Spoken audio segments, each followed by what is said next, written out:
2016 லாஸ்ட்டில் இந்த இடத்துல நான் சாட்சியாக நின்னேன்.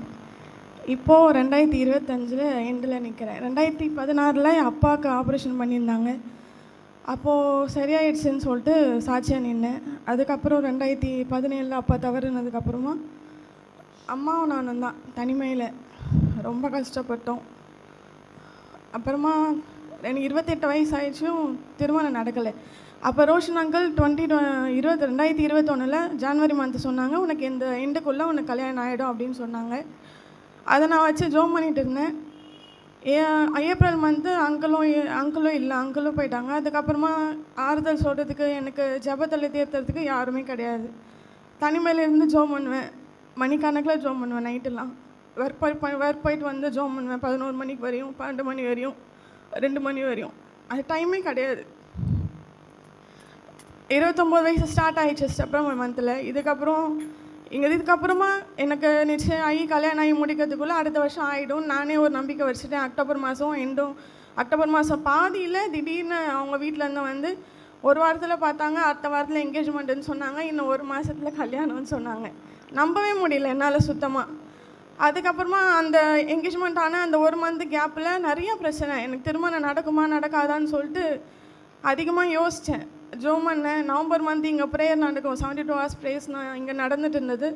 அப்போது வெளியில் பாஸ்ட் ஆண்டியை பார்த்து அழுது ஜோம் பண்ணேன்.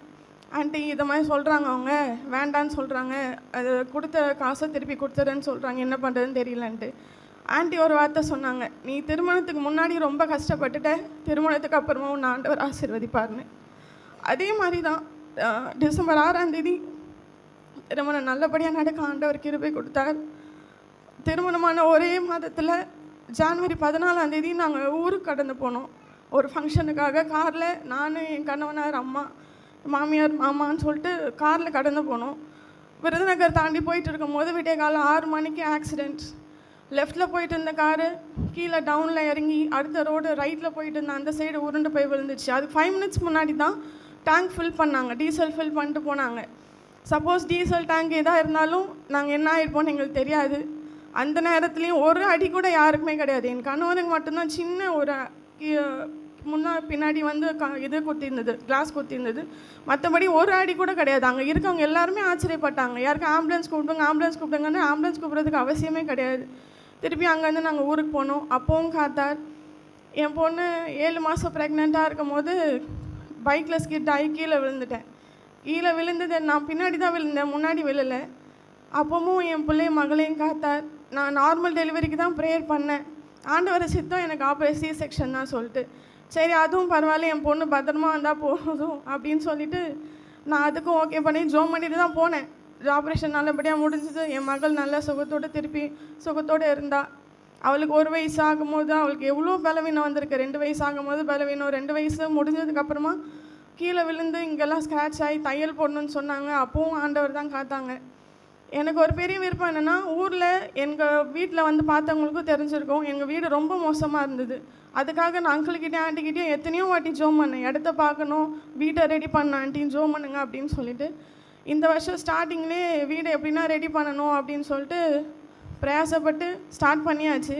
கையில் சுத்தமாக காசு கிடையாது. எப்படி பண்ண போகிறோன்னு நினச்சிட்டே இருந்தேன். ஆனாலும் வீடு ரெனோவேட் பண்ணேன், அவ்வளோதான். வீடு புதுசாக கட்டல, வீடு ரெனோவேஷன் மட்டும் முடிச்சுட்டு பாத்ரூம் கட்டியிருக்கேன். வீட்டுக்கு சுற்றி வேலி மட்டும் போட்டுட்டேன். ஆண்டவர் இதுக்கெலாம் கிருபை செய்தார். தொடர்ந்து இந்த வருஷமும் என் கணவன் நான் நிறையா வாட்டி அங்கிள் சொன்ன மாதிரி தான், இந்த வருஷம் நிறைய விபத்துகள் நடக்கும், பலவீனங்கள் வரும், பிரிவினைகள் வரும். அங்கிள் ஸ்டார்டிங்லேயே சொன்னாங்க. 1ஆம் தேதியே சொன்னோன்னே அங்கிள் 1ஆம் தேதியே இப்படி சொல்கிறாங்களேன்னு ரொம்ப அழுதுகிட்டே தான் 1ஆம் தேதி நைட்டே நான் அழுதுட்டு தான் போனேன். அப்புறமா அங்கிள் சொன்னாங்க, நடக்கும் தானே சொன்னேன், ஜோம் பண்ணால் சரியாகாதுன்னு சொல்லலையே அப்படின்னு சொன்னாங்க. அப்போவும் ஜோம் பண்ணேன்.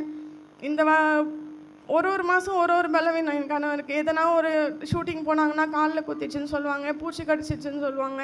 எதனா ஒரு பலவீனம் மாதம் வந்துகிட்டே இருந்தது. எல்லா வெற்றிலிருந்து என் பிள்ளை, என் கணவனார், எங்கள் அம்மா என்னையும் பாதுகாத்த தேவன் இனிமேலும் பாதுகாப்பான்னு விசுவாசிக்கிறேன்.